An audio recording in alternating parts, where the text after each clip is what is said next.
In a universe populated by monsters, giants, and larger-than-life beings, I was determined to find my own path to the top of the mountain in sports entertainment. I wasn't gifted with superhuman size or strength, but I did have an insatiable thirst to learn, the physical gifts to take to the air, and an uncle who was more than happy to give me the tools needed to become one of the greatest competitors to ever lace up a pair of boots. Starting my career in Mexico, I'd be known first as La Lagartija Verde, which means the green lizard, and Colibri, hummingbird. Still a teenager, I would eventually earn the highest honor from my uncle, as I was officially crowned Rey Misterio Jr. I would take everything I had learned from my uncle and make it all my own. I would bring Lucha Libre to the world stage. I would make cruiserweights as popular as our heavyweight counterparts. And I would prove that a cruiserweight could win it all, as long as they were given the opportunity. I would arrive in America, first stopping in ECW, before garnering the attention from the top people at WCW, who quickly signed me to a contract. With my foot in the door, it was just a matter of time before I took over the world of sports entertainment. Every step, a battle. Every opponent, a new face who felt they were superior to me. Every match, giving me a new objective to strive to meet. Should I try to weaken their legs? Throw all of my aerial techniques at them? Maybe surprise them with some defensive lucha libre? Take it to the outside? Show off my newest move? By the time I got to the ring, I always had a little mental list of things I wanted to try in order to win. And with every victory, I got another reminder that the best was yet to come. After winning WCW's Cruiserweight Championship, Cruiserweight Tag Team Championship, and the World Tag Team Championship, I would finally head to WWE to further build my legacy. In the near 20 years since I debuted in WWE, I have become known as, quite simply, the greatest luchador in sports entertainment history, the greatest masked superstar of all time. Rey is the king, having competed against every big name possible and having defeated nearly everyone that stepped in my way. Not every road is paved with gold, and mine was no different. But even when the road gets challenging, there's always opportunity. The opportunity to learn from mistakes, to grow as a competitor, and to get better. I may not have had my hand raised every time out, but there's never been a time where I didn't leave the ring better than when I entered.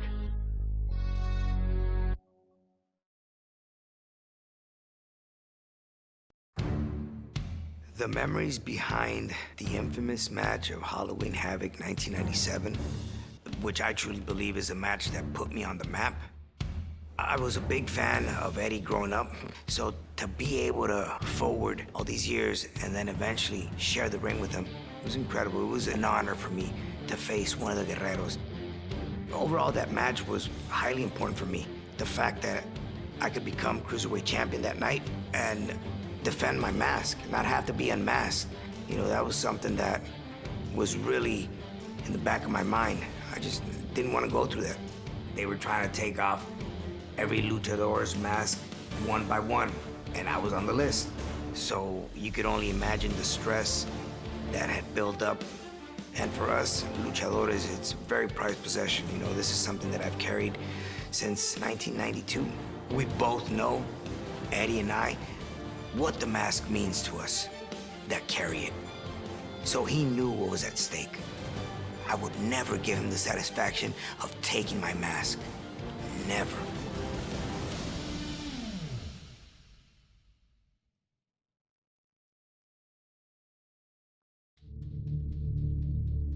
I've sat and watched that match. I actually watched it not too long ago with my son Dominic.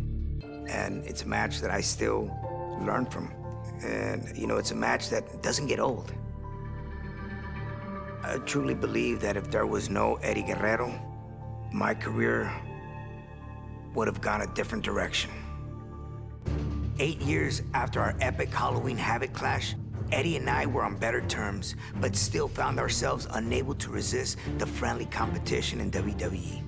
Holding the WWE Tag Team Championships only drove us to wonder who the better man on the team was. We both held victories over the other, but the chance to meet at the showcase of the Immortals, WrestleMania, was something we couldn't pass up. For the first time ever, two tag team champions would go one-on-one at the grandest stage of them all. We both knew what this match meant to the other, and it's what made it so fun to go out there and try to take the glory for ourselves. With no hard feelings, of course.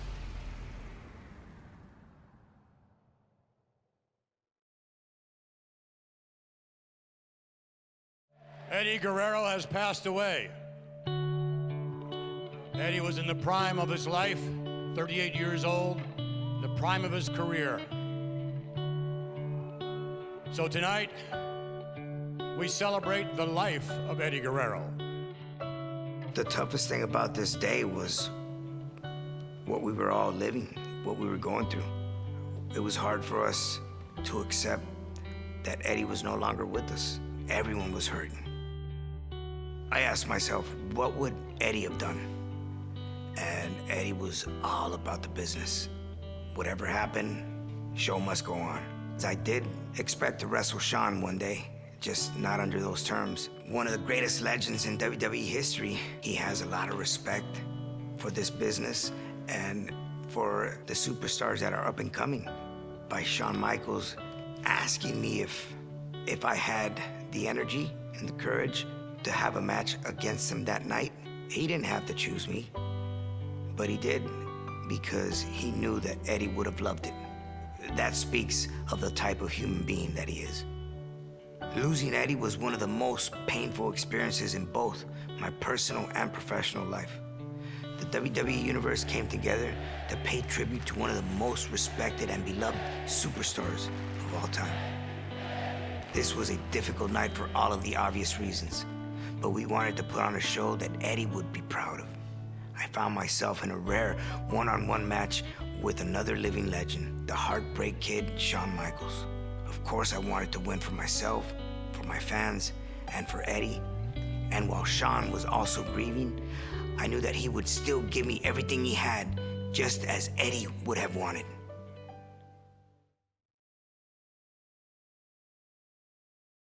I believe defending a championship is way harder than becoming a champion. There's always more pressure defending, keeping that title that you work hard to get. Anyone, whoever wants to become champion, they just want to destroy you. They want to take what's yours. And with a guy like JBL, he just wants to destroy you. But he would always nag and put you down. He would step on you and step on you. Amigo! Crush you down and just make you feel this big. Being the smallest superstar in that ring, facing giants in a world of giants, that was my fuel to overcome every time I stepped into the ring with him. I had finally reached the pinnacle of WWE by winning the World Heavyweight Championship at WrestleMania in honor of my good friend, Eddie Guerrero. As a World Heavyweight Champion, I knew I had a target on my back and would face some of my toughest opponents, including John Bradshaw Layfield. JBL always made it very easy to get motivated for a match. His loudmouth, the constant mockery, and his knack for crossing the line to make things personal. He didn't think I was a real champion. He thought I'd just be a stepping stone to his reign as a dual champion. Went into Judgment Day ready to show him that all his bluster and power wasn't enough to stop Rey Mysterio.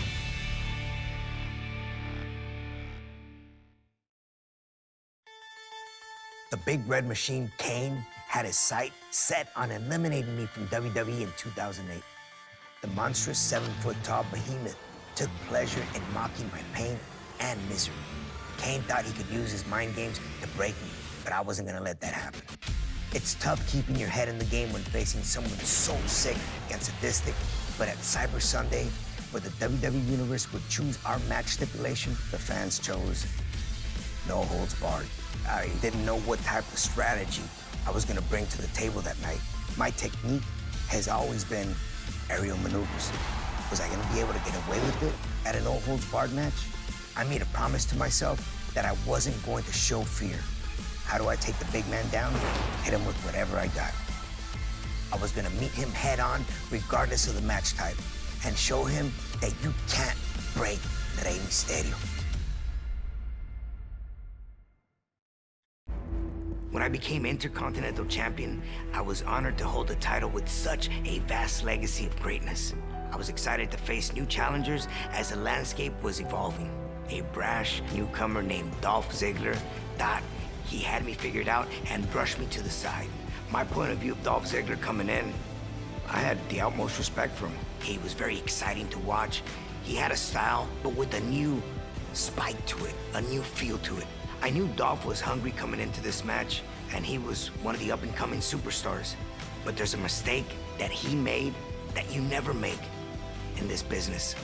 Dolph felt like he was already the Intercontinental Champion before our match had even started.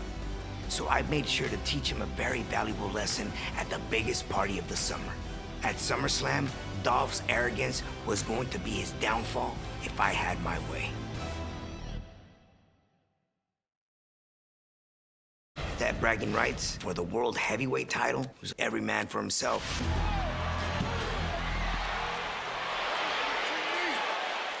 I would have thought that Batista would have known that walking into that match. Ray, I'm gonna rip your head off.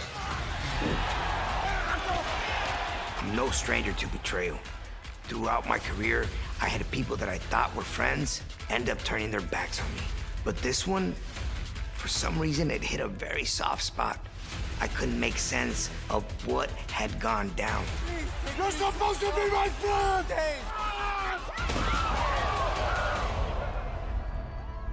If I would have known that this was gonna interfere in our friendship, I would have never have done what I did. We had gone through so much together, and I just couldn't believe how quickly he could throw that all away. I'm not thinking about what we've been through. I'm not thinking about you. I'm thinking about me. After weeks of verbal and physical assaults, I knew that we could never go back to the way things were. I wanted to make him feel the same way I did, to return that feeling to him. And the best way I could think to do that was to beat him on SmackDown and get the #1 contender spot that Batista felt belonged to him.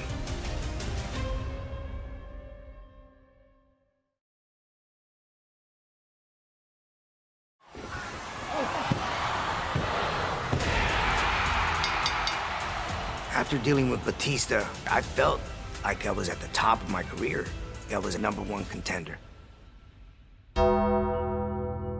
The Undertaker is unlike any other opponent. Rey Mysterio, your courage unquestionable, but make no mistake about it, I will show you no mercy. I went into the 2010 Royal Rumble fully believing in myself, confident that I could defeat him. At the Royal Rumble, you will suffer the same fate that everyone else has suffered when they have tried to make a name for themselves at my expense. Undertaker! I am not afraid. I am not like the rest.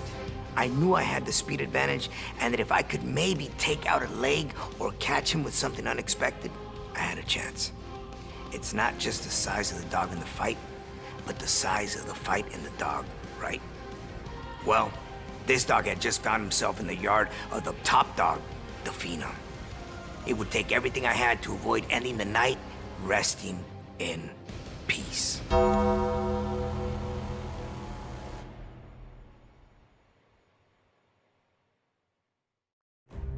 With the WWE Championship controversially vacated in the summer of 2011, I fought and clawed to the finals of the WWE title tournament with my opponent, The Miz.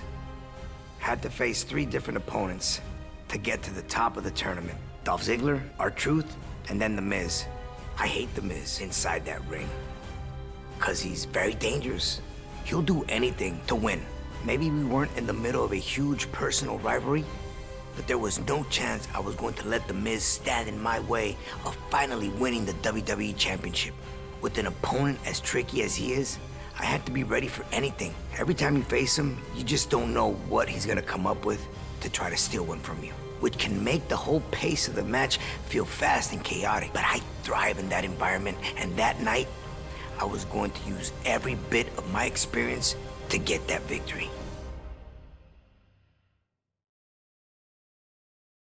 After a short time away, I finally returned home to WWE and was looking to make an impact, and found myself in the crosshairs of the Samoan submission machine, Samoa Joe.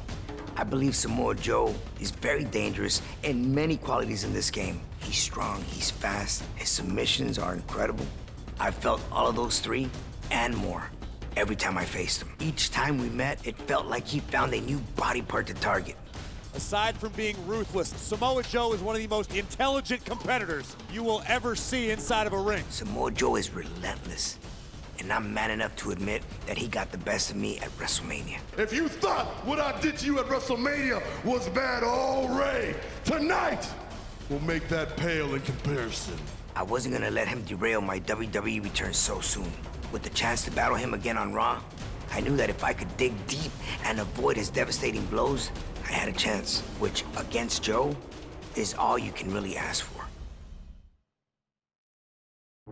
Throughout my career, I competed against the best luchadors on the planet, and I owned victories over them all. The greatest match superstar in WWE history. The chance to take on another Lucha Libre master in Gran Metalik was something that got me very excited. Competing against another luchador, it motivates me. It inspires me to learn from the new generation, and I have something to teach them as well.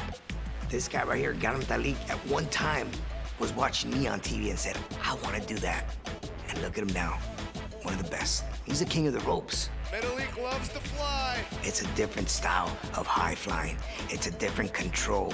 This generation has something new under their sleeve, and you have to respect that. The heritage and culture of Lucha Libre in great hands here. When I had the opportunity to face Gran Metalik, I knew these were deep roots.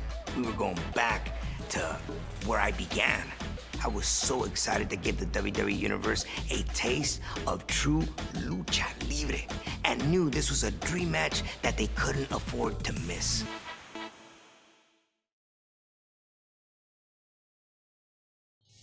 Rivalries in WWE often go beyond pride or championships and turn personal. With that said, I've never felt a more personal, bitter, and gruesome rivalry than I did with Seth Rollins. The Messiah and his disciple Murphy attacked my livelihood and targeted my eye. That particular attack was unexpected. Once they took that, they targeted my family and brutalized my son Dominic. For months, our intense rivalry continued to escalate, and I knew it was coming to a head. I desperately wanted revenge.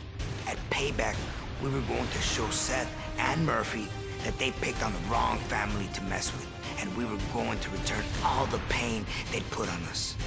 And to my pride, Dominic was going to show me that he was more than capable of standing on his own. I was surprised as much as the WWE Universe with his ability to perform, wrestling against Seth Rollins at SummerSlam for the first time. That was his first match ever, and he'd done moves he had never done before. Positioning, timing, that all takes years to learn, and he managed to pick up on it in one night, teaming with my son for the first time. I felt like I was flying higher than any West Coast pop. We were going to overwhelm them from the start. Nothing was going to stop the Mysterio family that night. Nothing.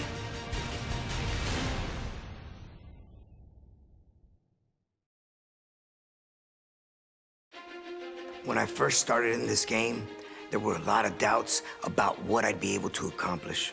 From day one, I took that doubt and used it to fuel my desire to reach for the sky and achieve everything I could desire in this business.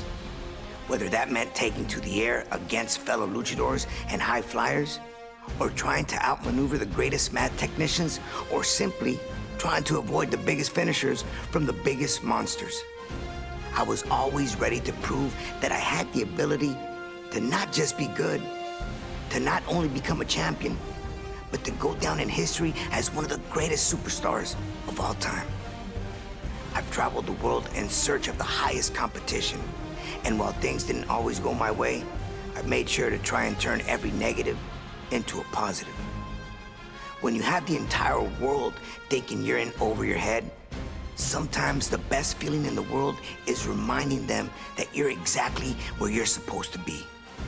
After spending over 30 years in sports entertainment, I still have the same hunger, the same desire to show people that doubt me that they're making a mistake. I still want to win championships, and I still want to compete at the highest level.